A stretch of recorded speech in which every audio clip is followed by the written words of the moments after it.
अच्छा जी, 9th class की math की पेयरिंग स्कीम हम डिस्कस करने जा रहे हैं।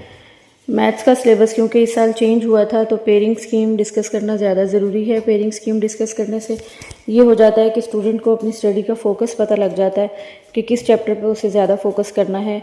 बुक में जैसे 13 चैप्टर हैं और 13 में से 8 चैप्टर जो है वो पूरे सिलेबस में से एक्सक्लूड किया गया है। वो ALP जो स्मार्ट सिलेबस है उसके मुताबिक 8 चैप्टर में से कुछ भी नहीं आएगा, तो उस पर हम फोकस ही नहीं करेंगे। बाकी ये है कि आपको शॉर्ट क्वेश्चन, लॉन्ग क्वेश्चन और MCQs की डिस्ट्रीब्यूशन पता लग जाएगी, तो तैयारी करना आसान हो जाता है कि किस चैप्टर पे फोकस करके तो कितने पॉइंट्स हासिल किए जा सकते हैं। अच्छा, सबसे पहले अगर देखा जाए तो क्वेश्चन नंबर 1 हमारे पास MCQs का क्वेश्चन है। टोटल 15 MCQs आते हैं और हर MCQs का 1 नंबर होता है और 15 नंबर का ही ये हमारे पास क्वेश्चन नंबर 1 होता है। MCQs अगर देखा जाए कि किस चैप्टर से कितने आने हैं, तो उसके लिए एक इम्पॉर्टेंट बात यह है कि MCQs कभी भी रिव्यू एक्सरसाइज के अलावा नहीं आते होते। जितने भी MCQs हैं वो सारे के सारे होपफुली रिव्यू एक्सरसाइज में से ही आते हैं।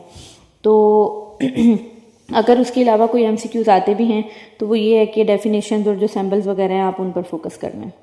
जी, चैप्टर नंबर 1 से 1 MCQ आएगा, 2 से 1 MCQ आएगा, चैप्टर नंबर 3 से 2 MCQs आएंगे, चैप्टर नंबर 4 से 2 MCQs आएंगे, चैप्टर नंबर 5 से 1, 6 से 2, 7 से 1 और इसी तरह 9 से लेकर 13 तक ऑनवर्ड सब चैप्टर्स में से एक एक MCQs आएंगे और इस तरह टोटल हमारे पास 15 MCQs पूरे हो जाएंगे।